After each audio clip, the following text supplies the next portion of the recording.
Assalamualaikum warahmatullahi wabarakatuh. Bismillahirrahmanirrahim. Alhamdulillahi rabbil alamin. Wassalatu wassalamu ala asyrafil mursalin Sayyidina wa maulana Muhammadin wa ala alihi wa sahbihi ajma'in, amma ba'd.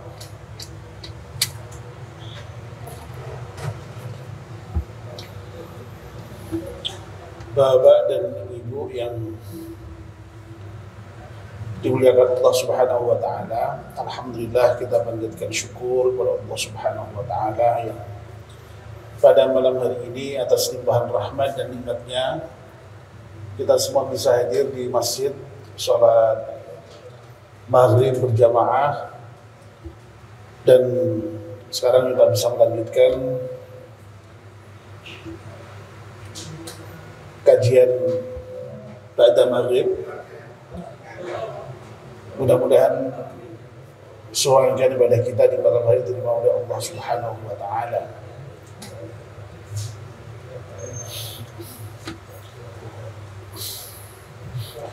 Mari kita mulai kajian kita dengan berdoa bersama-sama. Bismillahirrahmanirrahim. Asyhadu an la ilaha illallah wa asyhadu anna Muhammadar Rasulullah. Raditu billahi rabba wa bil islami dina wa bi Muhammadin nabiyyan wa rasula. Rabbi zidni ilman nafi'a warzuqni fahman wa hukma. Rabbi shrah li sadri wa yassir li amri wa hudam bil lisani yafqahu qawli. Amin. Dan mohon bacaan Fatihah sekali untuk pengarang kitab Nasha'ul Ibad. Semoga kitab yang kita baca ini bermanfaat untuk kita semuanya. Al-Fatihah. A'udzu billahi minasy syaithanir rajim. Bismillahirrahmanirrahim. Alhamdulillahi rabbil alamin. Arrahmanir rahim. Maliki yaumiddin. Iyyaka na'budu wa iyyaka nasta'in. Ihdinas siratal mustaqim. Shiratal ladzina an'amta 'alaihim ghairil maghdubi 'alaihim waladdallin. Amin. Bapak dan ibu-ibu, kita masih membahas maqalah yang ke-18 dari bab thulathi. Dalam maqalah yang ke-18 bab thulathi ini, yang merupakan pengantikan Ibrahim An-Nakhai, dinyatakan bahwa ada 3 hal yang menyebabkan kerusakan orang-orang terdahulu. Yang pertama adalah bifudulil kalam, ya, dengan berlebih-lebihan di dalam berbicara, wa fudhulit ta'am, dan berlebihan di dalam makan, wa fudhulil manam, dan berlebihan di dalam tidur. Poin yang pertama, fudhulul kalam, penyebab kerusakan yang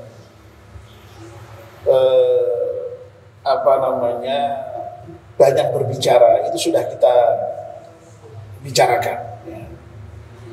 Nah, malam ini kita akan membicarakan penyebab yang kedua, atau penyebab kerusakan yang kedua, wa fudhulit ta'am, yakni berlebihan di dalam makan. Nah, untuk fudhul ta'am ini atau berlebihan di dalam makan ini, oleh Imam Nawawi di dalam kitab Nasha'ul Ibad ini diberi penjelasan dengan wa huwa ma la yu'inuhu 'ala ad-din. Ya. Yang dimaksud dengan fudhulut ta'am atau berlebihan di dalam makan adalah ketika makan itu tidak memiliki makna atau arti atau guna bagi agama. Jadi makan yang tidak ada maknanya, tidak ada artinya bagi agama. Berarti ada ya makan yang punya arti bagi agama, itu ada berarti. Wong nyatanya ada makan yang tidak ada artinya bagi agama.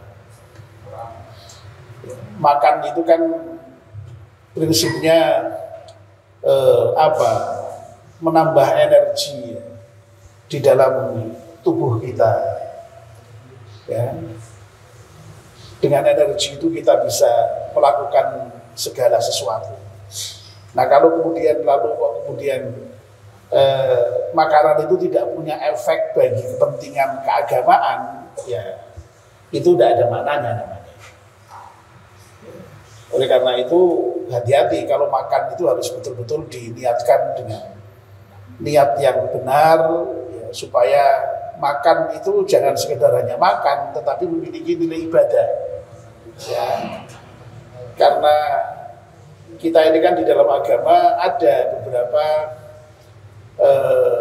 aktivitas yang nampaknya merupakan aktivitas dunia, tapi bisa memiliki nilai agama, nilai ibadah. Ya seperti ini, makan itu kalau niatnya benar, ya, kita makan dengan makan supaya kemudian kita bisa bekerja, ya, dengan makan kita bisa beribadah dengan baik, ya. Loh itu punya nilai ibadah, punya nilai keagamaan. Makan yang seperti itu bagus. Jangan sampai sekedar hanya makan saja, apalagi makan kok diniatkan dengan hal yang tidak baik, malah tambah tidak baik lagi. Ya, misalnya aku tak mangan sing akeh ben sehat, kok bengi iso maling misalnya itu. Itu ben kuat. Nah, konangan wong diuber ben iso mlayu banter ya enggak bener itu niatnya ya. Jadi sekali lagi yang bisa menyebabkan kerusakan itu adalah makan yang tidak memiliki makna atau arti penting bagi agama. Nah, Bapak-bapak dan Ibu-ibu yang dimuliakan Allah Subhanahu wa taala. Sebagaimana persoalan berbicara yang kemarin sudah kita bicarakan panjang lebar itu ya, yang diatur sedemikian rupa di dalam agama Islam itu. Makan itu kan memang juga diatur sedemikian rupa, tidak boleh sembarangan. Ya. Jadi makan itu dalam agama kita, agama Islam diatur sedemikian rupa, tidak boleh sembarangan. Nah, aturan yang paling jelas dan saya kira kita semua sudah tahu itu ya, bahwa makan itu tidak sembarang makan. Makan itu harus selektif, ya. Harus pilih-pilih betul kita itu. Nah, yang kita pilih apa kriterianya? Ya kriteria yang diajarkan oleh Al-Quran itu. Al-Quran mengatur misalnya dalam surat Al-Baqarah ayat 168 itu yang saya kira ini populer ya, kita semua sudah sering dengar ini ya. A'udzubillahi minasyaitonirrajim. Bismillahirrahmanirrahim. Ya ayyuhalladzina bukan ya ayyuhalladzina amanu. Ya ayyuhan nasu ya ayyuhan nasu kulu mimma fil ardi halalan thayyiban wa la tattabi'u khutuwatis syaitan innahu lakum aduwwun mubin. Ya, ini aturan paling dasar dari makan ini.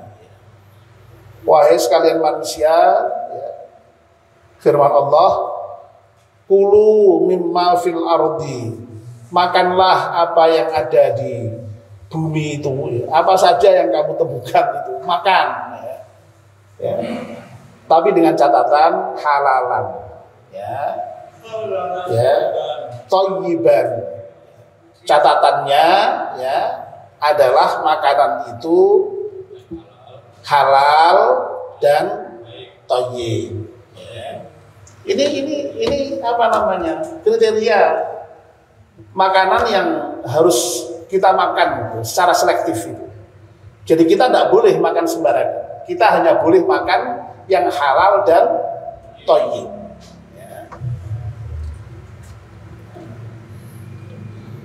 Nah, halal itu apa namanya? Kalau kita perinci ya, itu ada pada dua segi ya. Dari segi substansi memang itu halal ya. Dan yang kedua dari segi yang lain, misalnya cara memperolehnya ya. Sebab bisa jadi kita itu makan dari segi substansinya itu sebenarnya halal, tapi cara mendapatkannya tidak halal, itu ada ya. Nah, sekali lagi halal di sini itu harus dari dua-duanya. Baik dari segi substansinya sendiri halal, bukan makanan yang haram, dan cara mendapatkannya juga halal. Nah, yang repot lagi, nak wis substansinya haram, oleh yang golek ya haram sisa. Wah, itu haram tumpuk-tumpuk namanya itu ya. Ya, haram berat itu ya. Ya. Wong misalnya air putih ini halal ya, tapi saya mencuri, itu menjadi haram, tidak boleh itu. Ya. Apa meneh yang dicuri itu yang diharamkan, misalnya daging babi, wis daging babi oleh maling sisa, ya haramnya tambah double ya. Makanya jadi sekali lagi haram itu nuwun sewu ya, jadi bisa dari segi substansinya sendiri itu harus jelas, kita makan harus menghindari yang haram ya, apa namanya lah yang dan thayyib ya, dan thayyib. Nah, apa bedanya halal dan thayyib itu ya? Memang terkait dengan pengertian thayyib itu para mufassir bisa banyak sekali perbedaan pendapatnya ya. Ada yang thayyib itu sekedar menegaskan kehalalannya itu. Ya, jadi thayyib itu sama dengan halal itu sendiri, ada yang menyatakan seperti itu. Ya. Tapi ada yang menyatakan misalnya thayyib itu apa namanya tidak najis. Sebab sebenarnya ada juga barang yang halal tapi najis misalnya, itu tidak thayyib itu ya. Misalnya ya. Ya, jadi ayam misalnya, tapi apa namanya bercampur najis, tidak boleh itu ya, karena tidak thayyib. Ya. Tapi ada lagi juga ya, misalnya kayak kalau tidak salah itu Ibnu Katsir itu menjelaskan makna thayyib itu dengan apa namanya sesuatu makanan yang tidak membahayakan dari segi apa namanya dari segi apa namanya jiwa ya, lalu pikiran bahkan raga. Makanan kalau sekiranya misalnya halal sekalipun, kalau kau punya efek tidak baik ya, itu juga tidak thayyib ya. Jadi misalnya apa, misalnya apa ya, makan asin itu kan sebenarnya halal saja, tapi bagi orang yang sedang punya darah tinggi itu tidak thayyib ya, karena bisa membahayakan ya. Misalnya apalagi jeruan itu ya halal, tapi tidak thayyib bagi orang yang punya penyakit misalnya. Nah, ini thayyib itu berbeda dengan halal ya. Jadi saya kira bisa dipahami ya. Saya pernah itu suatu ketika apa namanya diundang apa namanya ceramah Ramadan sekaligus sholat tarawih itu di apa namanya rumah dinas kepala RSU Karyadi ya. Itu ya.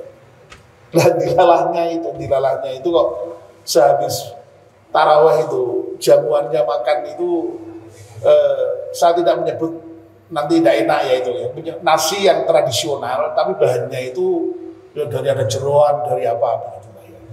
Saya tidak menyebut, nanti tidak menjurus pada penyebutan yang tidak ya menyebut daerah tertentu kan tidak enak ya begitu ya. Ya. Lalu ada seorang dokter senior, dokter ahli penyakit dalam, itu dengan tegas menyatakannya, ini makanan halal tapi tidak thayyib. Begitu. Wah, dan itu senior sekali dosen penyakit dalam ya. Ya Allah, ya itu saya masih ingat itu dokter yang mengatakan ya itu ya. Jadi memang agak beda antara halal dengan thayyib. Nah kita itu diminta yang halal sekaligus thayyib itu. Itu diatur sampai sebegitu itu kita dalam masalah makan itu ya. Nah kalau haram apalagi kalau berlebihan, sedikit aja sudah nggak boleh.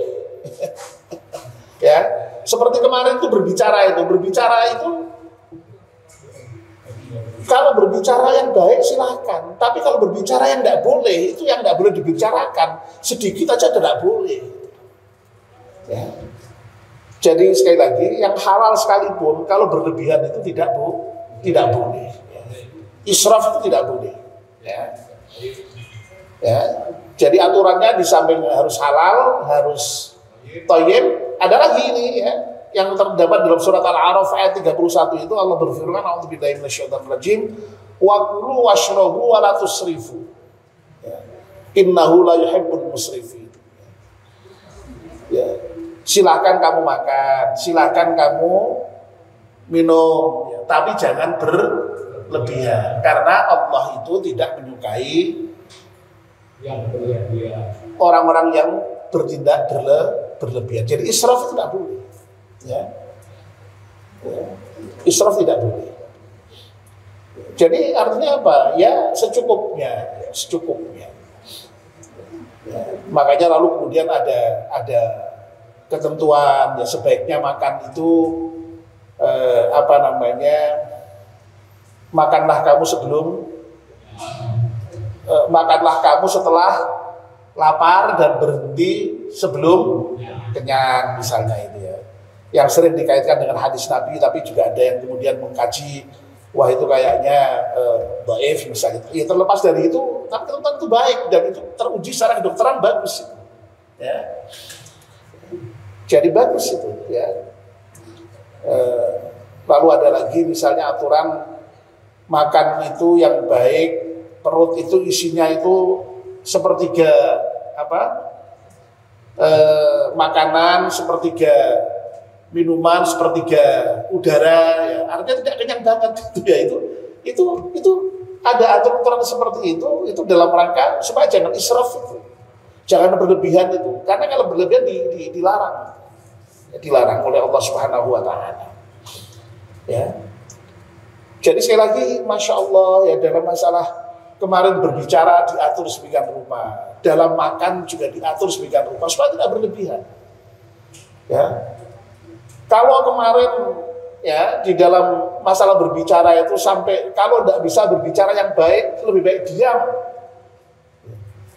Dalam makan juga begitu. Kita tuh bahkan sampai malahan dalam kondisi tertentu disunnahkan puasa, dalam kondisi tertentu diwajibkan puasa. Itu kan sebenarnya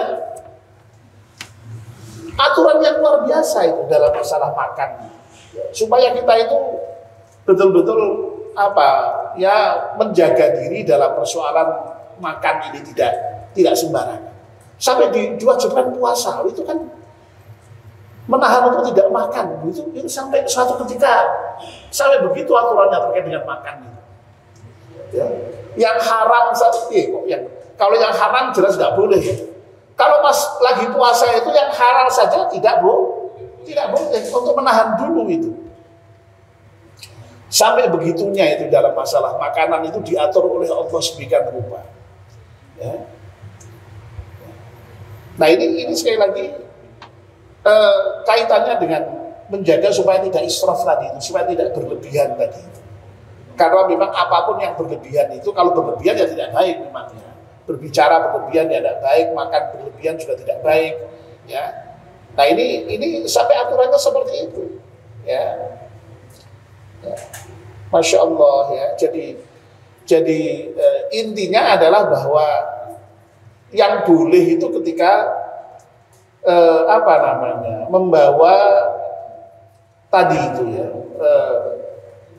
manfaat atau membawa arti bagi akhirat tadi itu, bagi agama. Ya. Jadi makanya harus hati-hati ya, harus hati-hati dalam masalah makan, terus dijaga betul ya, dari yang haram dan dari israf tadi itu ya, dua hal yang harus dijaga dari makan itu. Ya, sampai sekali lagi sampai suatu ketika kita harus berpuasa ya. Berpuasa tidak makan, sebagaimana juga berpuasa tidak berbicara. Itu dalam rangka untuk tadi itu supaya dalam hal makan itu benar tadi. Dan terkait dengan tadi ya, persoalan bahwa ketika kita makan itu hendaknya bermakna bagi agama, itu kan memang juga tergambar dalam doa kita ketika kita makan itu.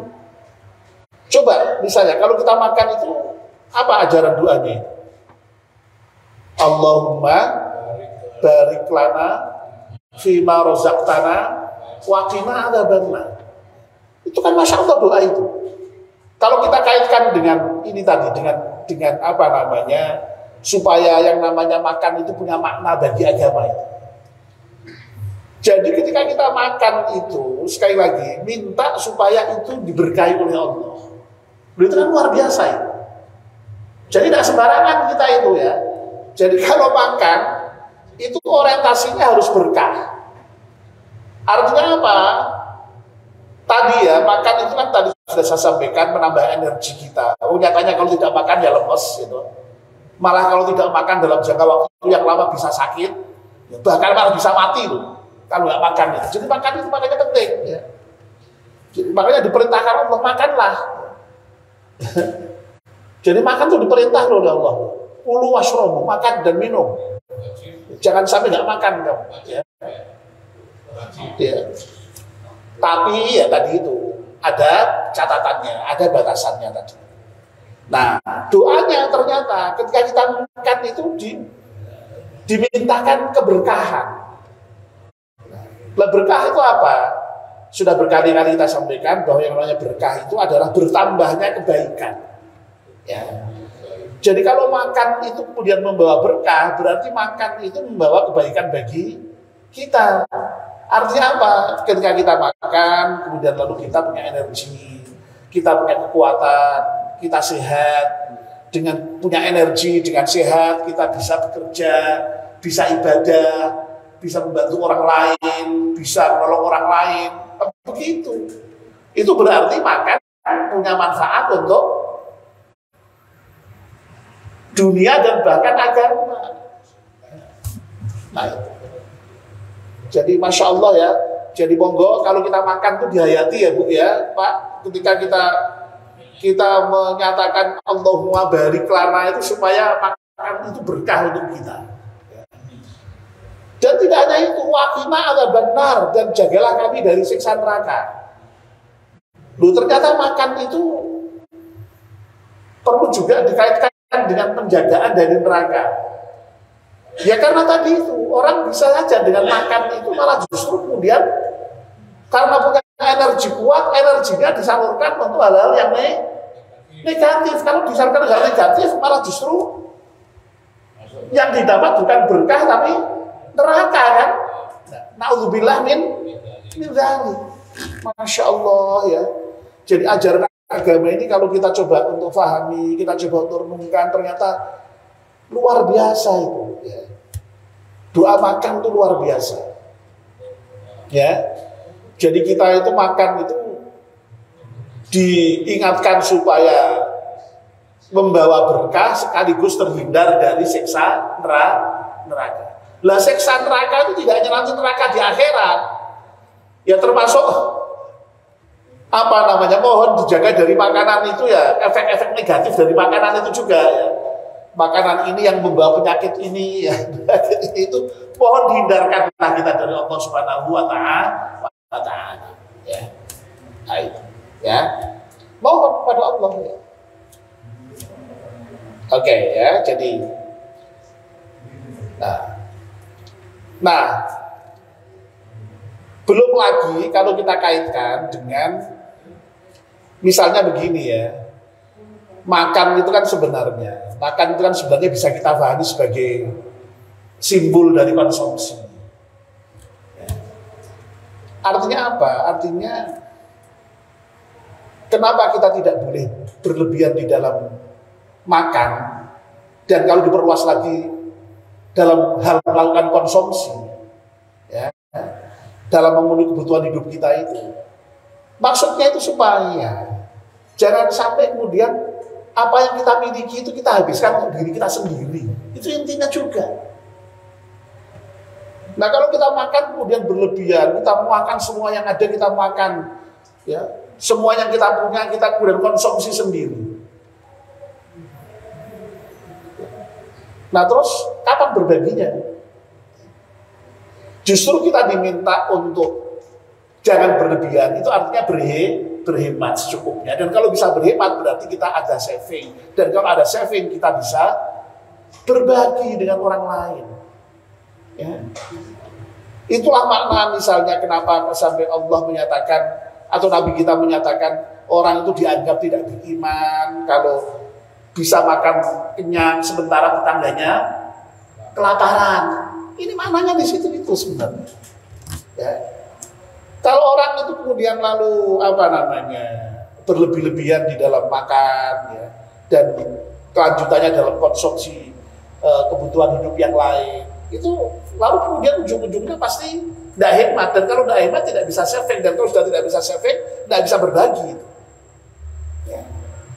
Nah, di sini saya kira Masya Allah luar biasa ya, ajaran agama itu mengatur terkait dengan persoalan makan itu.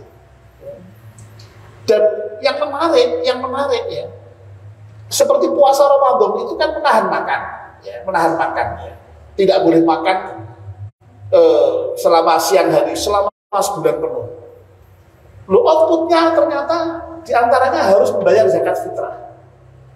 Lo lagi-lagi itu kan berarti dengan menahan makan itu kemudian di akhir menahan makan kita bisa berbagi memberi makan orang lain. Loh, ini saya kira luar biasa, ya. Dan khusus untuk zakat fitrah itu ya fitrah tidak bisa diganti dengan yang lain. Ya. Itu bukan zakat mal, bukan. Ya. Dan itu bentuknya memang makanan, ya. Supaya apa? Bisa memberikan makanan bagi orang-orang yang lapar di hari raya itu. Masya Allah ya. Nah, mudah-mudahan kita bisa menangkap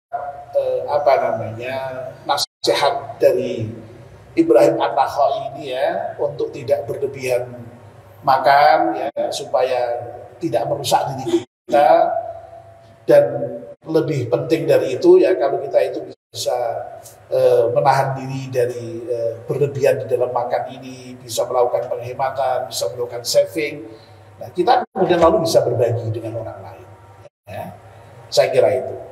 Demikian yang bisa kami sampaikan untuk malam hari ini, yang membahas makalah yang ke-18 Bab Thulathi, kitab Nasihat Ibad ini yang merupakan ngendikannya Ibrahim An-Nakha'i.